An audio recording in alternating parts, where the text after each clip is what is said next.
Hey, I want to show you how to build stuff for free, like this living archway, which isn't built so much as woven, and this fencing, which is also woven and alive. This shade house, it's also built out of the same material, and so are these walls, and even this structure. They're all built out of strawberry guava. Strawberry guava is considered invasive on Hawaii Island, but if we can reframe that, and we have a dedication to building with natural materials, that means that we have an abundant resource at our fingertips. Hi, I'm Via. I'm a homesteader here, and I collaborate with Homesteadin Hawaii to bring you the best tips for off-grid living. Let's jump in. The best way to start with strawberry guava is also the best thing for the tree. You don't even have to cut it down. All you've got to do is bend it. Here I'm bending a really big archway, but you can also make them a little more approachable. And I think it's just a very striking way to use your trees and create a lovely entrance into your garden or your home. This arch is about a year old, and you can see all that new growth that's been shooting out the top. These guava are about an inch thick, which is perfect for bending. And I'm going to show you how to do this in a minute, but I want to show you on something smaller. Here is an archway that only took me a few minutes to bend, and it's a very approachable project for a beginner. You can even do this with your kids. So here I'm just finding the spot that I want to build the arch. I'm finding a piece of guava that wants to be bent, and seeing where it wants to go. See the arch that it naturally makes when it falls, and kind of go with that.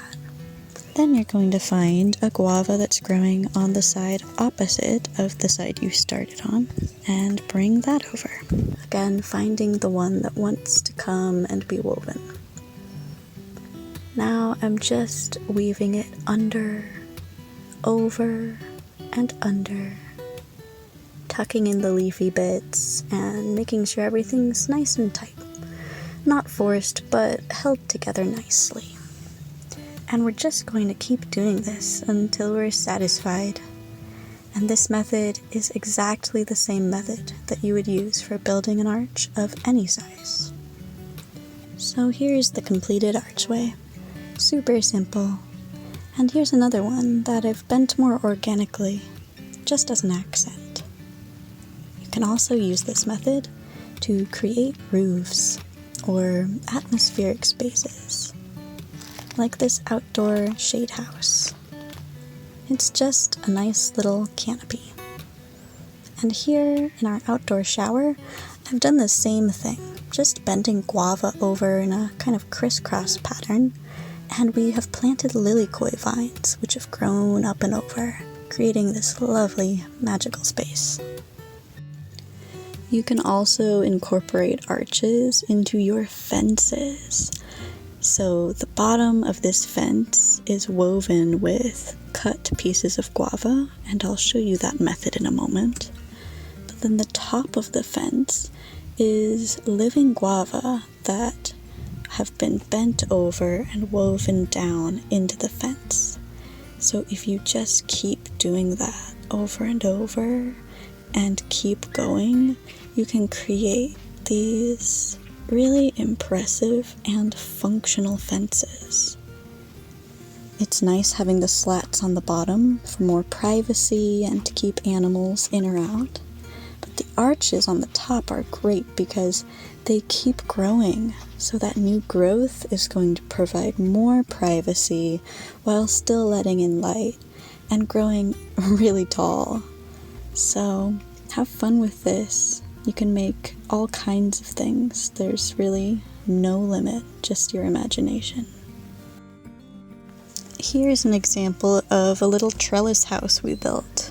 The posts are strawberry guava and scrap wood just driven to the ground, and we've just woven the sides with thinner pieces of strawberry guava, just alternating over and under, over and under. And I'll show you a little example of how I do that. I have some pieces of strawberry guava that I just cut. You want to cut them as long and straight as you can, and you want to make sure they're about an inch thick. I like to start by weaving it under the middle post, going under, and then over, and then under. Tuck it in. You want it to be nice and taut. This one's a little loose. I'm gonna come and tuck the other end where it should go, under. And that's the basics. I won't go into too much detail, but if there's something that you want to see me cover in a future video, if you want more tips and tricks about building with guava, let me know in the comments. So that trellis house I was working on is pretty small potatoes. I mean, look at this outdoor room. My mother-in-law has been weaving this for, I don't know, a few months, and I don't think she plans on stopping. She's also woven this huge chicken coop using weaving and arching the guava. It has a tarp on top for shade, and it's covered in bird netting so that the chickens don't get out through the little holes. But look at this beautiful work she's done. I think it's just a work of art. And it even has a functioning door made out of woven guava. But we won't go in there today. Maybe next time. I'm excited to show you this guava house. But before we go into this, I want to mention brush walls. Brush walls are something that I never really thought about. But when we were clearing this land, which we did by hand, we would just pile the sticks, brush, ferns, what have you, against this natural area. And it created a lovely soft buffer between our cleared area and this stream. You can also use brush walls to create super easy privacy walls. These are in our outdoor shower, and they've been planted with lilikoi, roses, flowers, and eventually they'll just become lovely compost for those plants, and we'll build something else for our privacy walls. Okay, back to the guava house. So true to its name, this little outdoor patio area has been made entirely of strawberry guava, except for the 2x4s for the floor and the tarp, which we got pretty cheaply. This was totally free. Just a few screws we had put it together.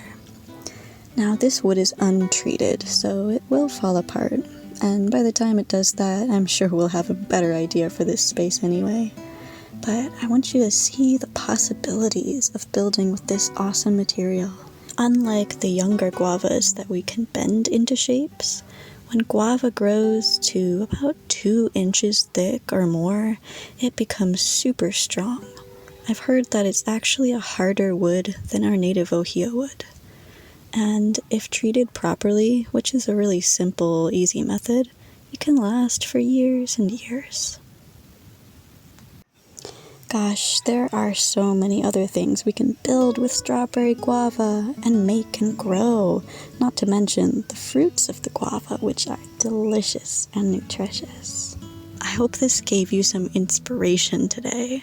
I hope it made you feel empowered and free to think outside the box, use natural materials, and enjoy the abundance that we have living and homesteading here on Hawaii Island, or wherever you may be. So what do you want to learn about next?